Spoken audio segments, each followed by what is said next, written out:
teman-teman, kenalin aku Fariska. Di sini aku akan ngebahas gimana sih cara tampil percaya diri bukan hanya lewat kata-kata tapi juga lewat penampilan kita.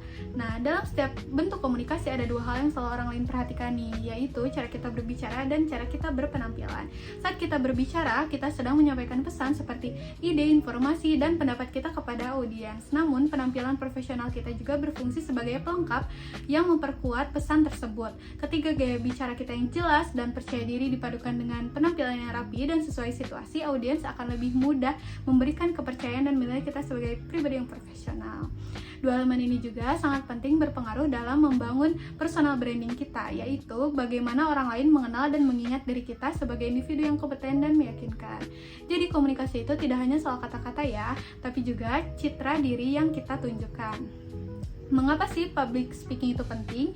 Public speaking adalah kemampuan yang akan selalu kita butuhkan baik di dunia kuliah maupun saat kita bekerja nanti. Kemampuan berbicara di depan orang membuat kita bisa menyampaikan ide lebih jelas dan terarah. Selain itu, public speaking juga membantu meningkatkan rasa percaya diri kita. Semakin sering kita berbicara di depan audiens, semakin siap kita menghadapi berbagai situasi komunikasi ke depannya. Intinya, public speaking itu bukan hanya kemampuan berbicara tapi juga kemampuan untuk meyakinkan dan mempengaruhi orang lain. Ada beberapa komponen utama public speaking. Nah, untuk bisa berbicara dengan baik, kita perlu memperhatikan beberapa hal ini. Yang pertama adalah vokal, mulai dari intonasi, kecepatan bicara, sampai volume suara juga. Nah, yang kedua adalah bahasa tubuh, karena postur tubuh, ekspresi wajah, dan gestur tangan dapat memperkuat pesan yang kita sampaikan. Yang ketiga adalah kontak mata, karena ini menunjukkan bahwa kita percaya diri dan menghargai audiens. Dan yang terakhir adalah penguasa materi. Nah, supaya kita tidak terlalu bergantung pada slide, kita sebelumnya harus baca-baca terlebih dahulu.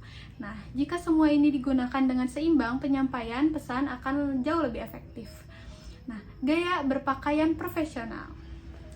Penampilan profesional bukan berarti harus mahal dan berlebihan. Yang terpenting adalah rapi, bersih, dan sesuai konteks acara. Berpakaian yang tepat menunjukkan bahwa kita menghargai kesempatan yang diberikan dan menghormati audiens yang akan hadir. Warna dan gaya berpakaian juga yang tepat bisa juga mempengaruhi bagaimana orang menilai karakter kita, apakah kita terlihat serius, percaya diri, atau tidak siap. Nah, jadi style yang profesional juga merupakan bentuk komunikasi. Nah, lalu ada first impression matters. Nah, kesan pertama tercipta sangat cepat, bahkan hanya dalam beberapa detik saat kita pertama kali terlihat oleh audiens.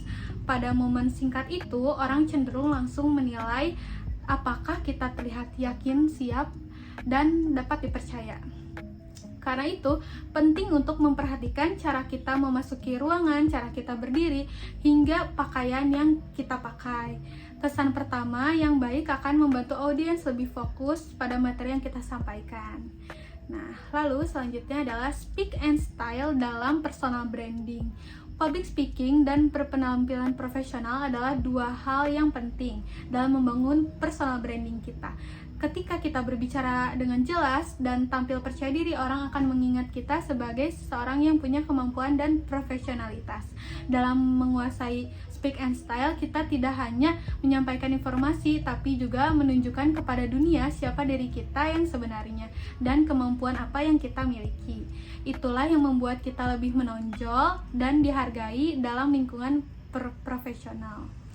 Nah, selanjutnya ada beberapa tips sukses. Nah, yang ini adalah tips sukses saat berbicara.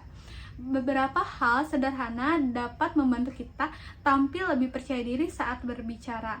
Nah, yang pertama adalah latih presentasi sebelum tampil agar lebih siap.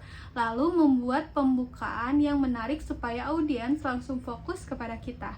Lalu gunakan cerita atau contoh agar pesan lebih mudah dipahami oleh orang yang awam. Lalu jika gugup, tarik napas yang dalam dan tetap tersenyum. Yang terakhir, semakin dekat kita dengan audiens, semakin lancar komunikasi akan berjalan. Nah, selanjutnya adalah tips sukses berpenampilan. Saat memilih pakaian untuk berpenampilan, sesuaikan dengan suasana acara, apakah formal atau semi formal. Nah, pilih warna yang tidak terlalu mencolok, pastikan pakaian bersih serta nyaman digunakan. Lalu sepatu dan aksesoris juga perlu diperhatikan nih. Cukup yang sederhana tapi tetap rapi ya. Dan yang terakhir, dengan persiapan ini penampilan kita akan mendukung rasa percaya diri dan membuat audiens lebih yakin pada apa yang kita sampaikan. Jadi, berbicara dengan kepercayaan diri dan berpenampilan profesional adalah kunci untuk membangun citra diri kita yang kuat. Dengan speak and style, kita bisa membuat pesan lebih didengar dan diri kita lebih dihargai. Terima kasih teman-teman, semoga penjelasan yang tadi bermanfaat ya. See you in the next video, bye-bye.